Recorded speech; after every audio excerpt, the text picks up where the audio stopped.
जय गुरु जी को प्रणाम और गुरु जी की प्यारी प्यारी संगत को प्रणाम। गुरु जी का शुक्राना और गुरु जी की प्यारी प्यारी संगत का शुक्राना। आज मैं आपके साथ में एक छोटा सा सत्संग शेयर कर रही हूँ।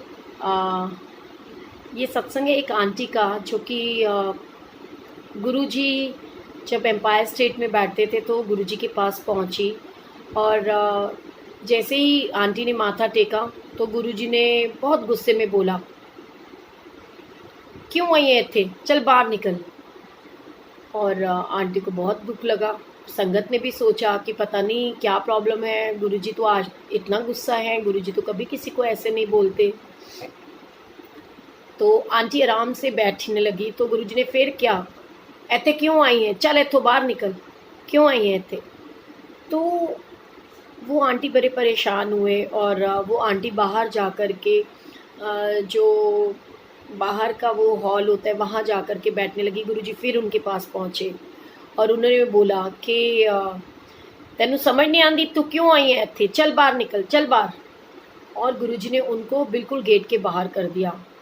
आंटी बहुत होपलेस हुई और उनको बहुत रोना भी आया। तो इतने में गुरुजी को कभी भी किसी ने ऐसे बोलते हुए नहीं देखा था।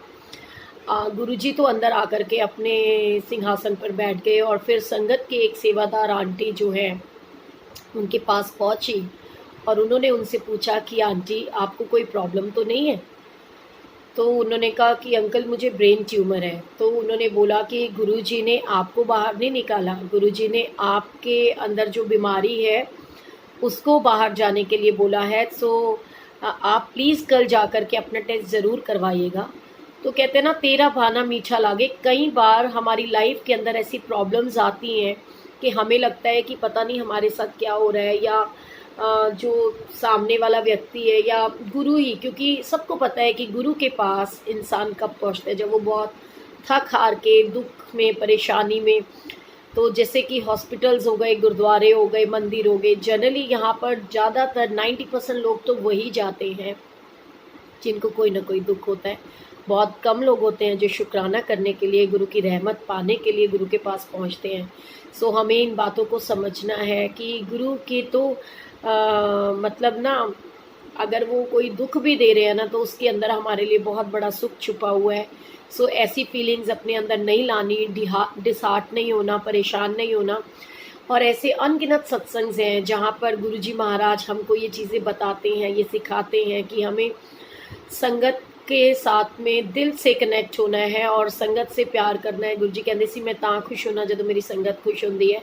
सो अपने आप के अंदर फीलिंग्स लेकर आइए। अपने आसपास में अगर कोई भी ऐसा व्यक्ति है जो आपको लगता है किसी भी तरीके के दुख से गुजर रहा है, कोई परेशानी है उसको, तो प्लीज़ उसका सहारा बनिए। किसी को डिसहार्ट नहीं करना, किसी को गलत नहीं बोलना। गुरुजी कहते सी जे किसी का चंगा नहीं कर सकते ना, तो किसी का माड़ा भी ना करो। अगर ਤੁਹਾਨੂੰ लगता वे कि असी किसी की कोई हेल्प नहीं कर सकते, या जैसे सपोज गुरु जी ने ये भी बोला कि जब कोई भिखारी भीख मांगने के लिए आता है, आप उसको नहीं दे सकते हो, आप मत दो, लेकिन आप उसको धुतकारो भी मत, उसको हाथ जोड़ दो और साइड हो जाओ। तो ये जो चीज़ें हैं ना, ये गुरु जी ने हमें बड़ी प्यारी प्यारी चीज़ें बताई हैं जिनको हमको फॉलो करना चाहिए। और मुझे लगता है अगर हम सब लोग अपने जीवन में कुछ एक चीज़ें जो गुरु की बताई हुई अगर अपना लेते हैं, तो शायद ज़िंदगी के अंदर 90% प्रॉब्लम्स तो हमारी ऐसे ही दूर हो जाएंगी और गुरु जी की कृपा से ज़िंदगी के अंदर खुशियाँ ही खुशियाँ होंगी। सो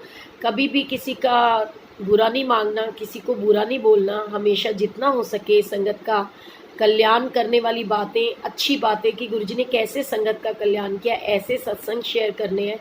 संगत को गुरु से कनेक्ट करना है और गुरु के चरणों में एक सच्चे दिल से, सच्चे हृदय से जो है हमने प्रेयर करनी है कि वो कहते हैं ना, सतगुरु की सेवा सफल है जे को करे चित लाए। सो मन के अंदर वो भाव लेकर आइए। एक दूसरे से घृणा, द्वेष, ये सब चीज़ें नहीं रखनी है।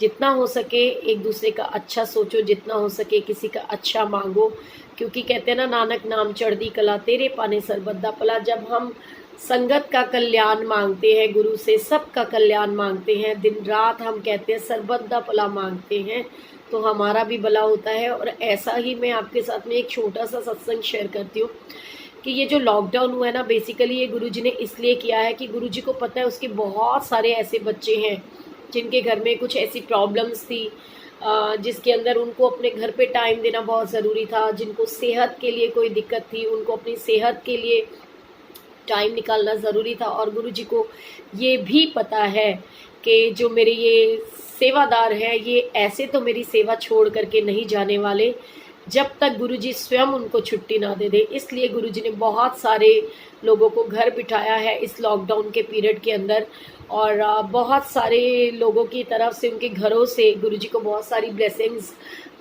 मतलब जो लोगों को गुरुजी की तरफ से मिल रही हैं, उनका शुक्राना करने का, सत्संग करने का गुरुजी मौका देंगे। और मेरी बहुत सारे बच्चे हैं ऐसे जिनको गुरुजी ने लॉकडाउन ब्लेसिंग्स दी हैं, कि जिनके 2-2, 3-3, 4-4 सालों से बच्चे नहीं थे, उनको भी गुरुजी ने घर बिठा करके ये लॉकडाउन की ब्लेसिंग्स दी है कि सबके बेबी होने वाले हैं। और मैं शुक्राना करती हूँ गुरुजी महाराज का इस चीज़ के लिए।